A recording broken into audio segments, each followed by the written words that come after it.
are listening to the Supermom is Getting Tired podcast. I'm your host, Tori Henderson, and this is episode 128.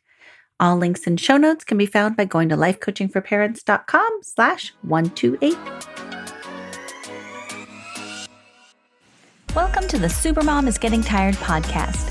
This show is designed for moms who invest everything into parenting, but get overwhelmed, lost, and resentful.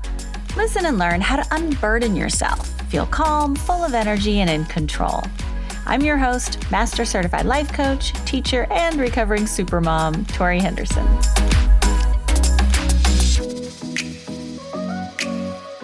Hello, supermoms, you amazing, gorgeous geniuses, you.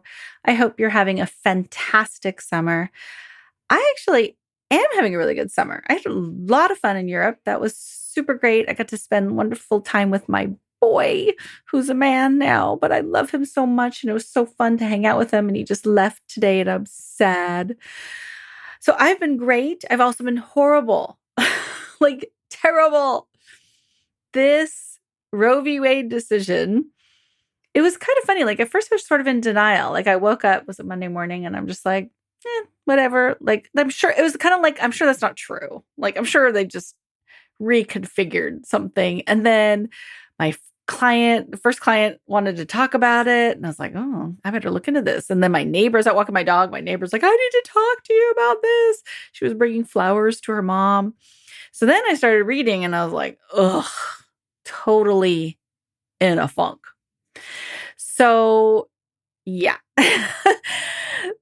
that's kind of what we're going to talk about today, because I was planning to release a podcast today called How to Prioritize When You Are Pulled in Multiple Directions. So if that is you, tune in next week because it's a really good podcast. And I think a lot of moms can relate to it. But I couldn't shake this whole Roe v. Wade being overturned by the Supreme Court. And so I have a little special episode for you this week because I just had to get off my chest. You know, I always tell my clients, like sometimes they hire me to help them build a better connection with their teen. And yet every time we get on the phone, we're talking about how stressed out their work is or trying to help them manage their to-do list, because we have to always kind of work from the outside in, right? The top level, whatever's bugging you the most today. If you want to work on your connection with your teen, but you just got a big fight with your husband right before the call, we kind of need to talk about that to kind of clear the airwaves and we got to clean things up. And so that's kind of what I felt like for me today. Like in order to record the podcast about how to prioritize, the answer is you got to start from the outside in. You got to start with what's bugging you the most. And this dang Roe v. Wade stuff is bugging me the most. So I kind of feel like I needed to talk about it, get it off my chest. And I thought the way I wanted to do that is I wanted to tell you some stories of the people I met when I worked for Planned Parenthood. So young girls, women my age now, 50-year-old women, and everyone in between that came in. There are a few people that really stand out in my mind, and I keep thinking about them.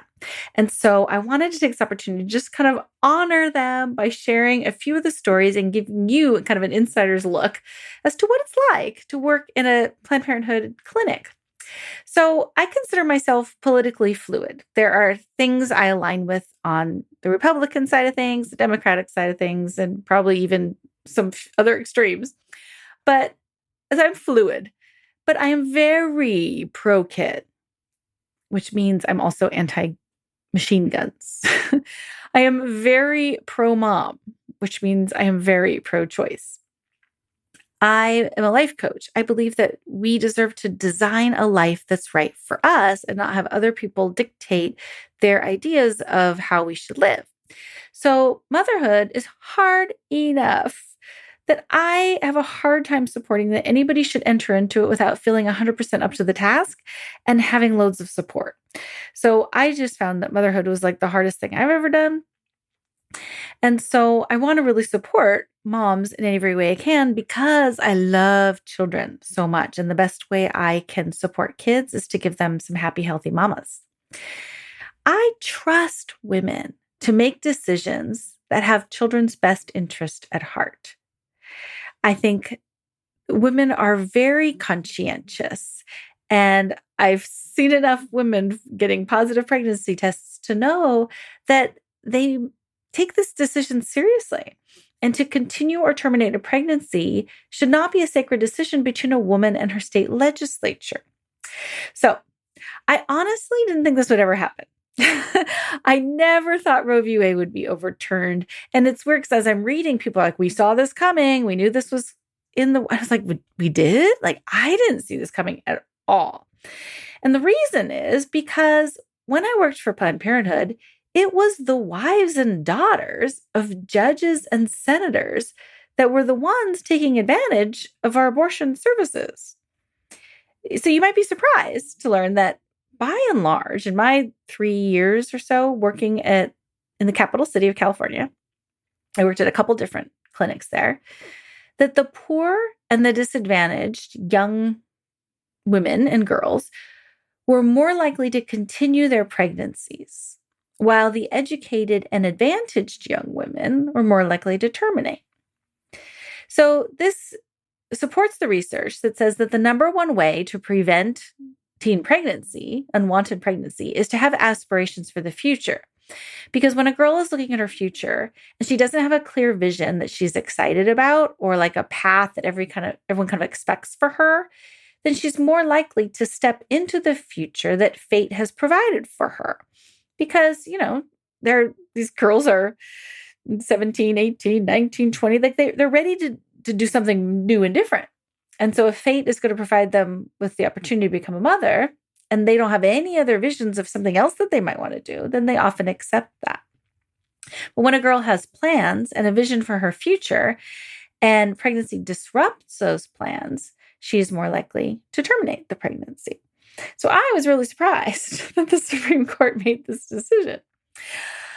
So this episode I want to talk about today, it's not going to try to convince you to be pro-choice or support Planned Parenthood or anything like that. But I just wanted to give you a glimpse of what it's like to work in a Planned Parenthood clinic, because I keep thinking about these women and wanting to share their stories with you so you can put a personal face on the legal decision that has been made.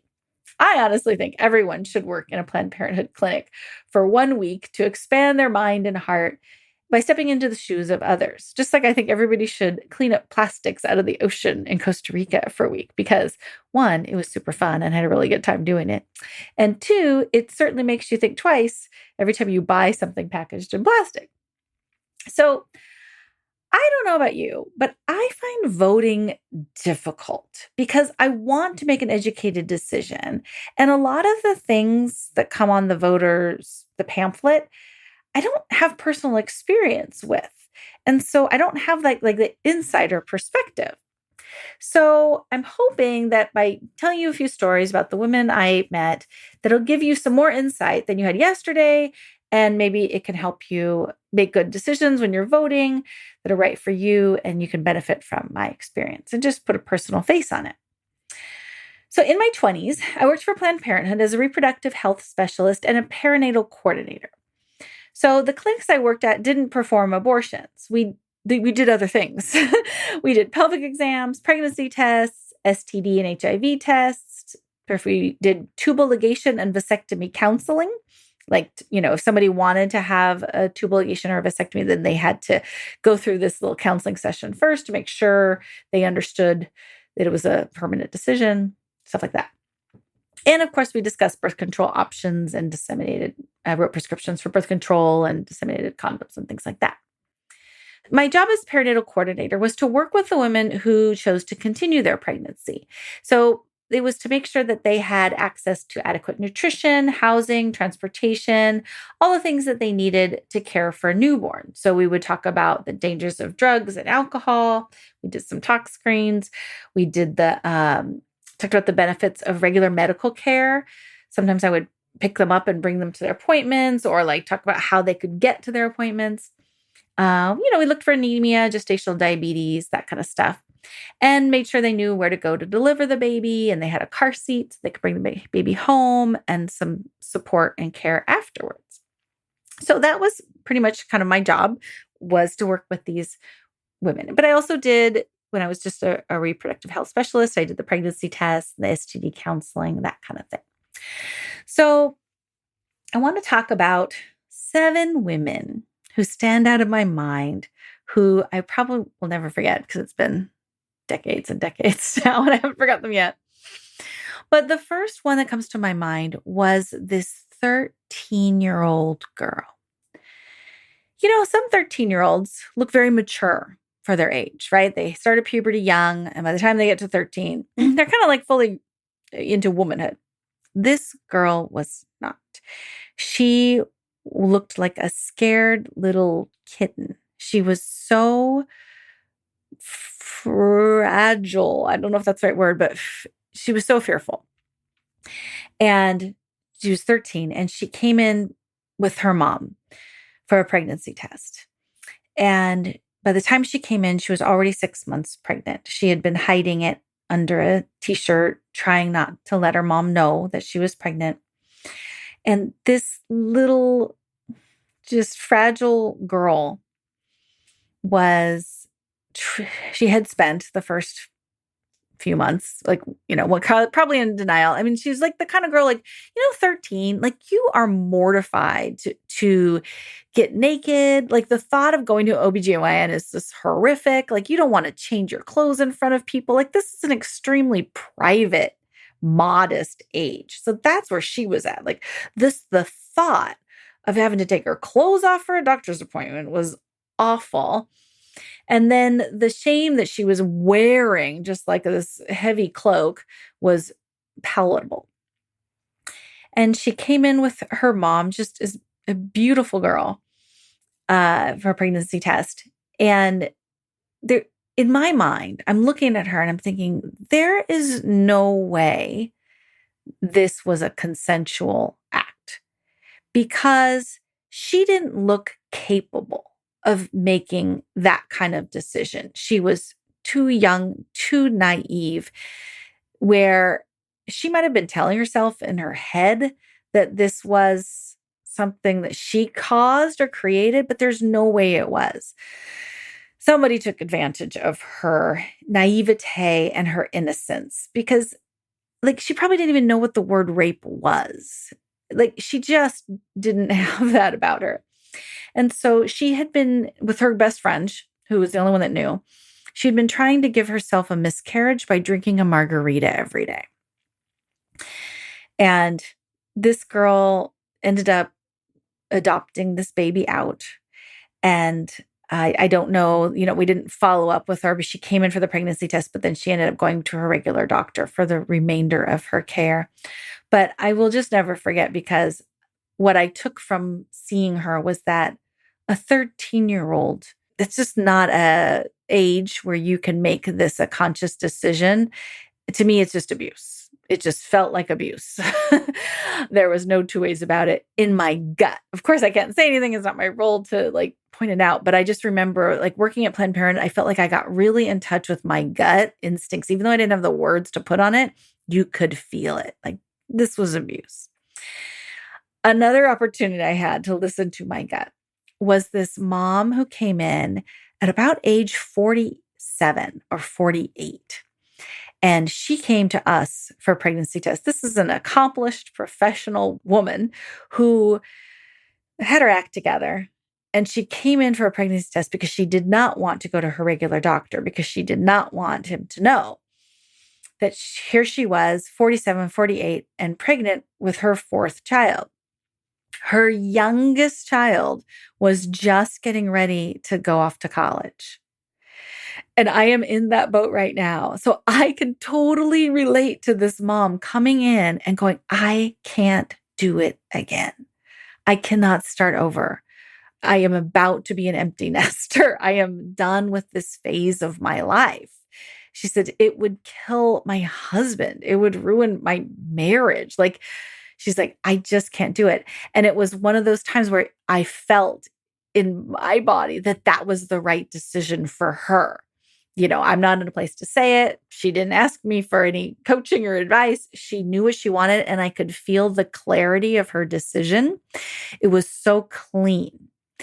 And not the next person the next day, but the other woman I remember, where I felt like it was not a good decision for her and it wasn't coming from a clean place, was this woman who had been struggling with infertility for like 5 years. She and her husband had been trying to conceive, doing all the things, not working.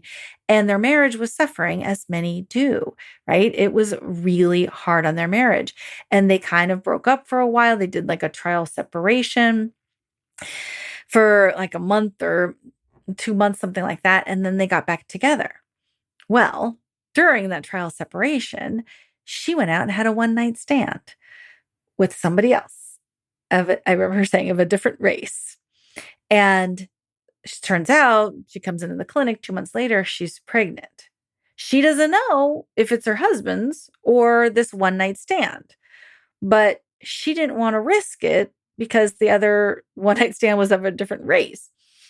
And there was an urgency about terminating the pregnancy. She's like, I got to do it quick. I got to do it now. I got to do it. And she was not wanting to sit with the decision and the gravity of it and what it all meant.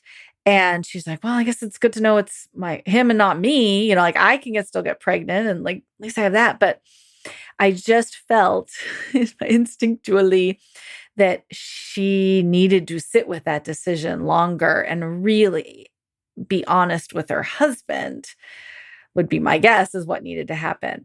And I just, I let her make her decision, right? That's what being pro-choice is all about. It's like she gets to make her own decision. But I could feel that urgency was her running away from something that could have benefited her to sit with longer.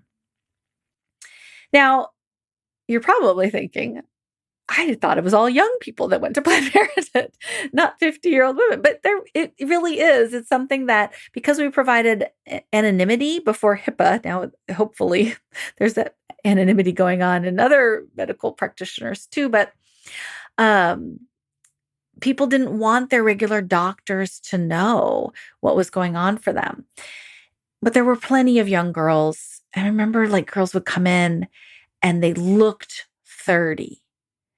And I'd look at their chart and it said they were 21. And I was like, oh my gosh, like 3 children before the age of 21 makes you look 30. Like these women had seen a lot. They had to grow up really quickly. And it was interesting how much it aged them.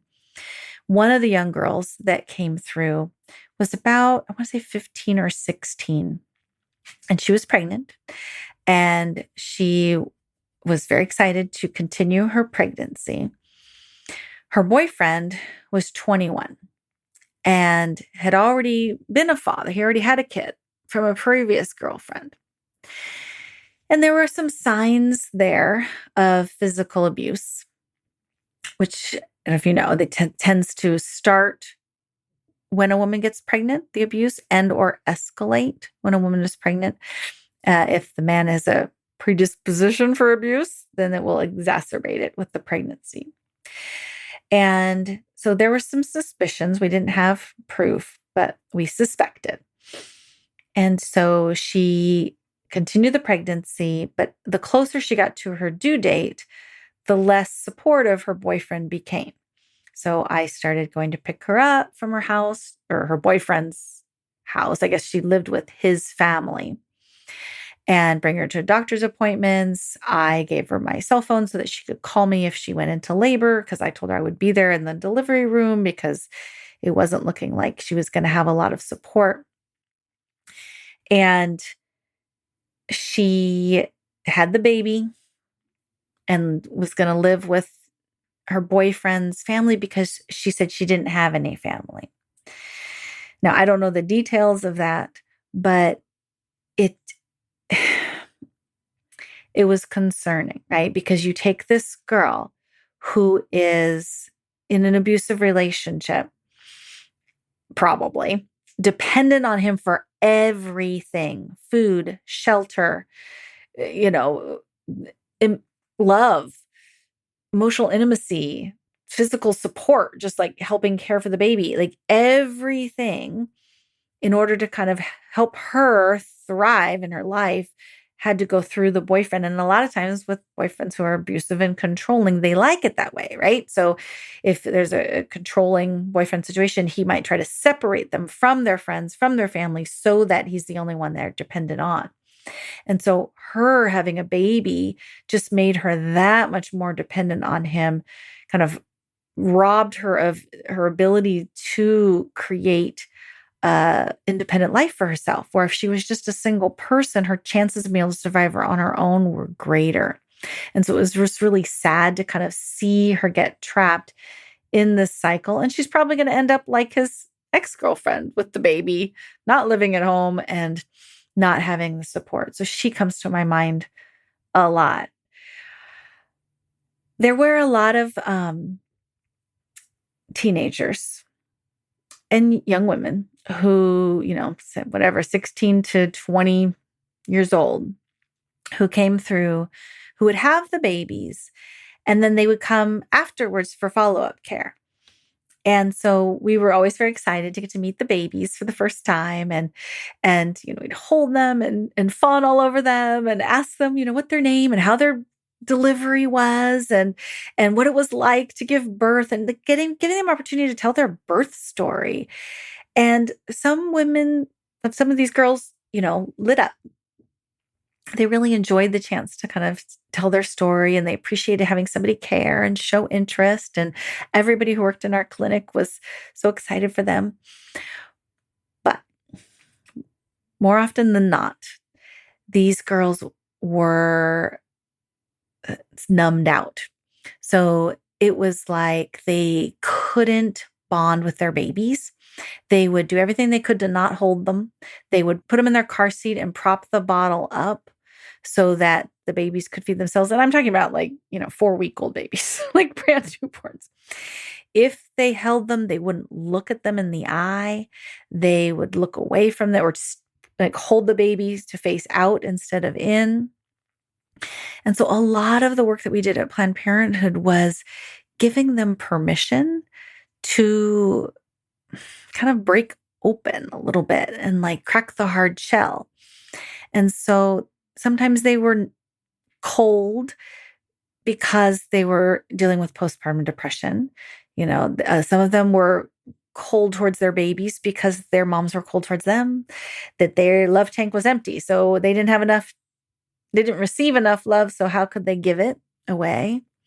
Sometimes they thought it wasn't cool because they were 16 years old and they wanted to look cool. And the cool 16-year-olds at their school weren't holding babies and gushing all over them. And so they thought they had to look sort of indifferent towards their babies. There was a lot of reasons. But I hope that when they came into our clinic, at least we showed them that it was okay to fawn over their babies, to fall in love with their babies, to hold their babies and look them in the eye, and to allow themselves, even if just occasionally, to break open that tough veneer so that they could feel the feelings. Remember all those feel-good chemicals, right? That oxytocin that, creates those feel-good chemicals these girls were deprived of. And then, of course, help them with the postpartum depression. And a lot of times I would ask them, I said, what did your parents tell you about how babies are made? And they said, don't do it. I said, did they tell you what it was that you weren't supposed to do? And they said, no. So they're coming from a place of don't talk about it. And then so total shame if you do get pregnant, even though they don't tell you how pregnancy happens. And then you're kicked out of the house a lot of the time because you brought shame upon the family. So it was this really weird predicament. And so they're in major stress, not knowing, what the future lies. And now they've got this baby that's dependent on them while they are not surrounded by a lot of support. And so it was very hard to watch. And I remember they would fill out the form before their pregnancy test. And the form would ask them, are you trying to get pregnant? They'd circle no. What method of birth control are you using? None. So that was a very large percentage of the population that would come through, that would continue their pregnancies. They were the ones who were not choosing to terminate their pregnancies. So I also remember the daughter of a minister who came through. And we gave her pregnancy test results that were positive. Or we asked her, like, would you like to, discuss your options? And she was like, what do you mean? And we said, well, you've got, three choices. You can continue the pregnancy, you can terminate the pregnancy, or you can choose adoption. And she was listening to all of the different options and kind of taking them all in. And she says, but I've always been pro-life. I've always been against abortion. And I was like, yeah, most people are until it happens to them. I didn't say that, but I was like, that's how we change our values, is when we have a personal experience that shows it to us from a new lens, right? She didn't want her dad to know. She knew it would bring shame upon his family. It would ruin his reputation as a minister in the church. And she had all these, reasons that she was considering terminating the pregnancy. And, she had a very clear trajectory that she was supposed to follow according to her parents. And I don't actually know what she ended up deciding, but I just remember that, like, well, I've always been against abortion. And just in my head, I'm like, that happens, right? Like, it's life circumstances that help us reevaluate our values and come at things from a different perspective. I always thought that the family bed sounded like a great idea until I became a mom, and all of a sudden I realized I cannot sleep if there's a baby next to me. I am too worried. And then I just kept moving the baby further and further away until he was all the way in his own room with the monitor off because he was such a noisy sleeper. So it's our life circumstances that help us redefine what's important to us and what our values are. So I have one more story for you. And this was a woman who moved from Armenia. We had a lot of Armenian refugees at the time in Sacramento. And so she was one of them that stood out in my mind. A lot of them were, just like beautiful, wonderful, happy new moms who gave birth and were super excited and had lots of support. But this one woman did not feel happy. She had her baby. The baby was healthy, but she came back for her postpartum check up and, we'd look at the baby, check mom out, make sure everything's going okay. And my job was to talk to her about birth control options going forward. And this woman just had now I know what it looks like, the look of depression, where the really dark circles under the eyes and just this very like sallow, I think, coloring to her skin, just no life in her demeanor and her whole body language, her eyes especially, but like no liveliness. And just looking down at the ground. And I was saying, talking about birth control. You just had a baby and maybe you'd like to choose how far apart you want your children to be, or give yourself some time to recuperate and adapt to becoming a mom. And she just looked at the ground, had no liveliness in her voice, and said, I will have as many children as God gives me. Like, it was so rote and repeated. Clearly, it was just something she had been taught or just told to say or repeated. It was not coming from her desires, her wants, her essence at all. And here she was in the depths of just depression and just feeling like I have no choices. I have to do what society tells me to do, which is to have as many children as God gives me. Like, doesn't matter how I feel about it. And it was so just like a knife in the heart. You just want to help her and support her and make her feel that there's options for her to feel better and not just be a baby making machine.